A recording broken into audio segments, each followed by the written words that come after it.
150 ಕೋಟಿ ರೂಪಾಯಿ ಅಮಿಷನ್ ಕೊಟ್ಟಿದ್ದು ನಾನು ಅದನ್ನು ತಗೊಳ್ಳೋದು ಇದ್ದವನು. ವಿಜೇಂದ್ರ ಅವರು ಕೋಟ್ಯಾಂತರ ರೂಪಾಯಿ ಅವರು ಆಮಿಷ ಹೊಂದಿದ್ರು ಅಂತ ನಾನು ಹೇಳಿದೆ. ನೋಡ್ರಿ, ಅನ್ವರ್ ಮಾನಪ್ಪಡಿ ಹಿಂದೆ ಹೇಳಿದ್ದಾರೆ ಗೊತ್ತಿಲ್ಲ, ಇವತ್ತೇನು ಹೇಳಿದ್ರೆ ನನ್ಗೆ ಗೊತ್ತಿಲ್ಲ, ನಾನು ನೋಡಿಲ್ಲ.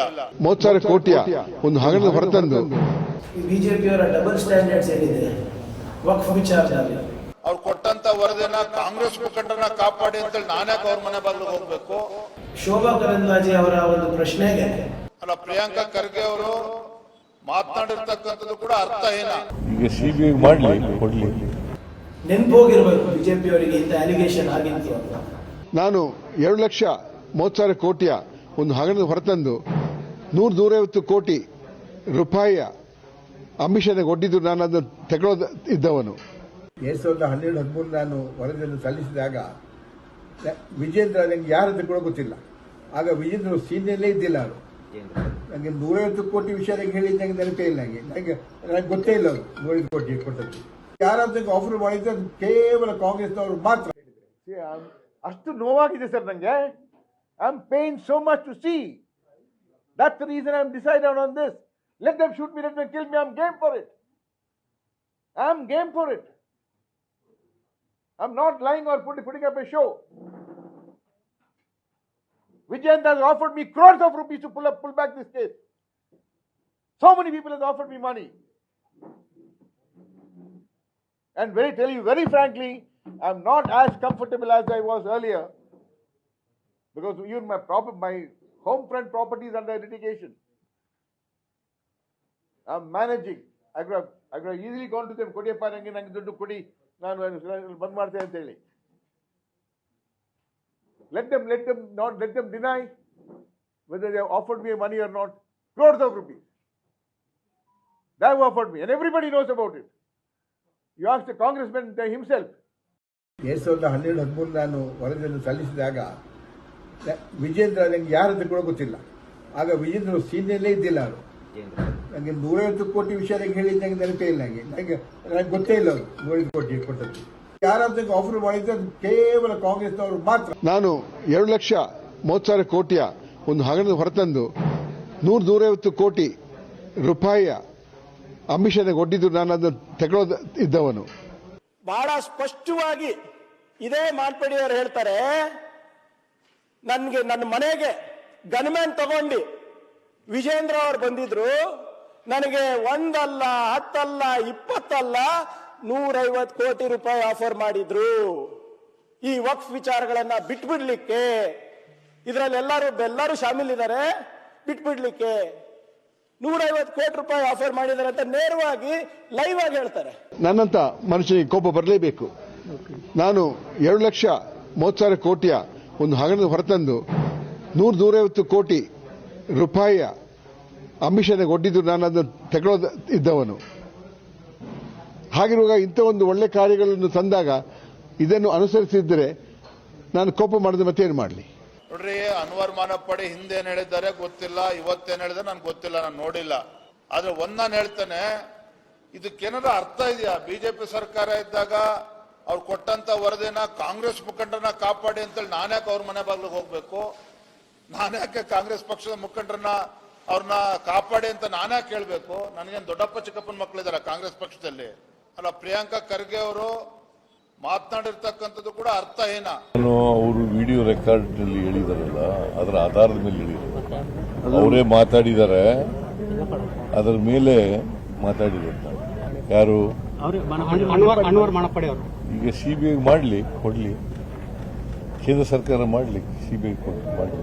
ನಿಮ್ಗೆಲ್ಲ ಗೊತ್ತಿದ್ದ ಹಾಗೆ ನಮ್ಮ ಉಪಾಧ್ಯಕ್ಷ, ನಾನು ಸ್ಪೋಕ್ಸ್ ಪರ್ಸನ್ ಆಗಿದ್ದೇನೆ. ಉಪಾಧ್ಯಕ್ಷ ಇದ್ರು ವಿಜೇಂದ್ರ ಅಂತೇಳಿ, ಪುತ್ರ ಯಾರ್ದು ಯಡಿಯೂರಪ್ಪ ಅವ್ರದ್ದು. ಅವ್ರು ನಾನು ಆಫೀಸ್ಗೆ ಬರಮಾಡಿಕೊಂಡು ನಂತರ ನೀವು ಭಾಳ ಹೋರಾಟ ಮಾಡಿದ್ದೀರಾ, ನೀವು 10 ವರ್ಷದ ಸತತ ಹೋರಾಟ. ಆದರೆ ಇದು ಎಲ್ಲಿ ತನಕ ಮಾಡ್ತೀರಾ ನೀವು? ಇದು ಮಾಡ್ತಾ ಎಷ್ಟು ಸಮಯ ಇದು ಮಾಡ್ತೀರಾ? ಅಲ್ಲ, ರೀಸೆಂಟ್ಲಿ ನಿಮಗೆ ಕೋವಿಡ್ ಕೂಡ ಆಗಿತ್ತು. ಕೋವಿಡ್ ಆಗಿ ದೊಡ್ಡ ಬಿಲ್ ಅಮೌಂಟ್ ಆದಾಗ ನಿಮಗೆ ಆ ದುಡ್ಡು ಕಟ್ಟಲಿಕ್ಕೆ ನಿಮ್ಮ ದುಡ್ಡು ಇಲ್ಲ. ನಿಮ್ಮ ಫ್ರೆಂಡ್ಸ್ ಎಲ್ಲ ಬಂದು ಕಟ್ಟಿದ್ರು. ಏನಪ್ಪ ಹಾಸ್ಪಿಟಲ್ ನಾನು ಹಿಂದೆ, ಅದು ಫ್ರೆಂಡ್ಸ್ ಮಾತ್ರ ಕಟ್ಟಿದ್ದಲ್ಲ, ನಂದೇ ದುಡ್ಡು ಕೂಡ ಇತ್ತು. ನನ್ನ ದುಡ್ಡು ಬಂದಿದ್ದಿಲ್ಲ ಆಗ. It was delayed by 1 day bank transfer ಏನೋ. ಆಗ ನಾನು ಹೇಳಿದೆ, ಇಲ್ಲ ನಾನು ನೆಕ್ಸ್ಟ್ ಡೇನೇ ಡಿಸ್ಚಾರ್ಜ್ ಆಗೋದು, ನೀವು ಡಿಸ್ಚಾರ್ಜ್ ಆಗಲ್ಲ, ನಿಮ್ಗೆ ದುಡ್ಡು ಕಟ್ಟಿದ ಮೇಲೆ. ಇಲ್ಲ ನೀವು ಹೋಗಿ ನೀವು ಡಿಸ್ಚಾರ್ಜ್ ಯಾವಾಗ ಬೇಕಾದ್ರೆ ಕೊಡಿ. ಇಲ್ಲ ನಾನು ಕೊಟ್ಟೆ ಹೋಗೋದಂತ ನೆಕ್ಸ್ಟ್ ಡೇ ಆಯಿತು, ನಾನು ಕೊಟ್ಟಿದ್ದೆ. ಆ ವಿಷಯ ಕೂಡ ತಿಳಿದಿದ್ರು ಅವರು. ಅದನ್ನು ನೀವು ದೊಡ್ಡ ಒಂದು ಸಂಖ್ಯೆ ಹೇಳಿ ನನಗೆ ಅದು ಹೋರಾಟ ಬಿಟ್ಬಿಡೋಣ ಅಂತೇಳಿ ಅಪ್ಪ ಮಗನ. ಆಗ ನನಗೆ ಸಿಟ್ಟು ಬಂದು ಸರಿಯಾಗಿ ಬೈದೆ, ಕಳ್ಳ ನೀನು ಯಾವುದಕ್ಕೆ ಬಂದಿದ್ದೆ ಅಂತ, ಇದು ಬ್ರೋಕರ್ ಆಗಿ ಬಂದಿದೆ ಅಂತೇಳಿ. ಅವರೇ ನನಗೆ 150 ಕೋಟಿ ಆಫರ್ ಮಾಡಿದಾಗ ನಾನು ಮಾಡಿ ನೀನೇನು ಬ್ರೋಕರ್ ಮಾಡ್ತೀನಿ ಅಂತೇಳಿ. ಇಲ್ಲ ನಾನು ಕೇಸ್ ಟೈಟ್ ಮಾಡಲಿಕ್ಕೆ ಬಂದು ಗನ್ಮನ್ ಹಿಡ್ಕೊಂಡು ಓಡೇ ಬಿಟ್ಟ. ನಾನು ಹೊರಗಡೆ ಬಂದೆ, ಬಾ ಕಳ ಬಾ ಅಂತೇಳಿ ಕರೆದೆ.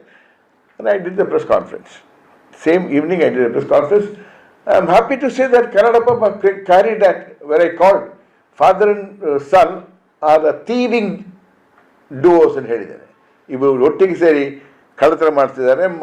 ಮುಸ್ಲಿಂ ಪ್ರಾಪರ್ಟಿ ಏನಿದೆಯೋ, ಪ್ರಾಪರ್ಟಿ ಏನಿದೆಯೋ ಅದನ್ನು ಕಬಳಿಸಿದವರಿಗೆ ಸಪೋರ್ಟ್ ಮಾಡ್ತಾ ಇದ್ದಾರೆ. They are thinking they are part of it in corruption ಅಂತೇಳಿ ಕನ್ನಡಪ್ರಭರು ಮಾಡಿದರು. ಮತ್ತು ಕೆಲವು ಟಿ ವಿ ಕೂಡ ಅವರು ಕ್ಯಾರಿ ಮಾಡಿದರು. ಬಾಕಿಯವರಿಗೆಲ್ಲ ಇವರು ಆರ್ಮ್ ಟ್ವಿಸ್ಟ್ ಮಾಡಿ ಬೆದರಿಸಿ ಬಾಕಿ ನ್ಯೂಸ್ ಪೇಪರ್ಗಳು ಕೆಲವರಿಗೆ ಮತ್ತು ಅವರಿಗೆಲ್ಲ ಅದು ಮಾಡಲಿಕ್ಕೆ ಬಿಡಲಿಲ್ಲ. ಅಂದಿನ ಅಲ್ಪಸಂಖ್ಯಾತ ಆಯೋಗ ಚೇರ್ಪರ್ಸನ್ ಯಾರಿದ್ದಾರೆ ಅನ್ವರ್ ಮಾನ್ಪಡಿ ಅವರಿಗೆ ಕೋಟ್ಯಾಂತರ ರೂಪಾಯಿ ಅವರು ಆಮಿಷ ಒಡ್ಡಿದ್ರು ಅಂತ ನಾನು ಹೇಳಿದೆ. ಅದಕ್ಕೆ ವಿಜೇಂದ್ರ ಅವರು ಇವತ್ತು ಸ್ಟೇಟ್ಮೆಂಟ್ ಕೊಟ್ಟಿದ್ದಾರೆ ಸದನದಲ್ಲಿ, ಅಥವಾ ಕ್ಲಾರಿಫಿಕೇಶನ್ ಕೊಟ್ಟಿದ್ದಾರೆ. ಸರ್ಕಾರ ಹಿಟ್ ಅಂಡ್ ರನ್ ಮಾಡ್ತಾ ಇದೆ, ಸರ್ಕಾರಕ್ಕೆ ಮಾಹಿತಿ ಇರಲಾದೆ ಮಾತನಾಡ್ತಾ ಇದ್ದಾರೆ, ಸಚಿವರು ಇಲ್ಲದ ಸಲ್ಲದ ಆರೋಪ ಮಾಡ್ತಾ ಇದ್ದಾರೆ, ನನ್ನ ಮೇಲೆ ಫಾಲ್ಸ್ ಅಲಿಗೇಷನ್ ಮಾಡ್ತಾ ಇದ್ದಾರೆ ಅಂತ ಹೇಳಿದ್ರು. ಮೊದಲನೇದಾಗಿ ಬಿಜೆಪಿ ಅವರಿಗೆ ಮತ್ತೆ ಅವರ ರಾಜ್ಯಾಧ್ಯಕ್ಷರಿಗೆ ಬಹಳ ಸ್ಪಷ್ಟವಾಗಿ ತಿಳಿಸ್ಲಿಕ್ಕೆ ನಾನು ಬಯಸ್ತಾ ಇದ್ದೇನೆ, ಈ ಆರೋಪ ಕಾಂಗ್ರೆಸ್ನವರಾಗಲಿ, ಕಾಂಗ್ರೆಸ್ಸಿನ ಮುಖ್ಯಮಂತ್ರಿಗಳಾಗಲಿ, ಉಪಮುಖ್ಯಮಂತ್ರಿಗಳಾಗಲಿ ಅಥವಾ ನಾನಾಗಲಿ ಮಾಡಿಲ್ಲ. ಈ ಅಕ್ಯೂಸಿಷನ್, ಈ ಅಲಿಗೇಷನ್ ಮಾಡಿರೋದು ನಿಮ್ಮ ಪಕ್ಷದ ಪ್ರಮುಖ ವಕ್ತಾರರು ಮತ್ತೆ ನೀವು ಅಪಾಯಿಂಟ್ ಮಾಡಿದಂಥ ಅಧ್ಯಕ್ಷರು, ಅಲ್ಪಸಂಖ್ಯಾತರ ಆಯೋಗದ ಅಧ್ಯಕ್ಷರು ಅನ್ವರ್ ಮಾನ್ಪಡೆ ಅವರು. ಅವ್ರು ಯಾವ ಪಾರ್ಟಿದವರು? ಅವ್ರು ಕಾಂಗ್ರೆಸ್ನವರ? ಇಲ್ಲ, ರೂಲ್ ಪ್ರಕಾರ ಮಾಡಿಲ್ಲ ಅಂತ ವಿರೋಧ ಪಕ್ಷದ ನಾಯಕರು. It's already in public domain. ನಾನು ಹೊಸದಾಗಿ ಏನಾದರೂ ಹೇಳ್ತಾ ಇದ್ರೆ ನಾನು ಹೌದಪ್ಪ ನಾವು ಮಾಡಿ ನಾನು ಪರ್ಮಿಷನ್ ತಗೋಬೇಕು, ಅದು ಇದು ಮಾಡಬೇಕು, I have to place the documents. I am merely quoting what is already in the press. ನೀವು ಏನು ಪ್ರಸಾರ ಮಾಡಿದ್ದೀರಾ, ನೀವೇನು ಮುದ್ರಣೆ ಮಾಡಿದ್ದೀರಾ, ಅದನ್ನೇ ನಾನು ಉಲ್ಲೇಖಿಸ್ತಾ ಇರೋದು. ಅದು ಬಹುಶಃ ಅವರಿಗೆ. ಹೆಚ್ಚಿನ ವಿಡಿಯೋಗಳಿಗೆ ಪ್ರತಿಧ್ವನಿ ಯೂಟ್ಯೂಬ್ ಚಾನೆಲ್ ಸಬ್ಸ್ಕ್ರೈಬ್ ಮಾಡಿ, ಬೆಲ್ ಐಕಾನ್ ಕ್ಲಿಕ್ ಮಾಡಿ.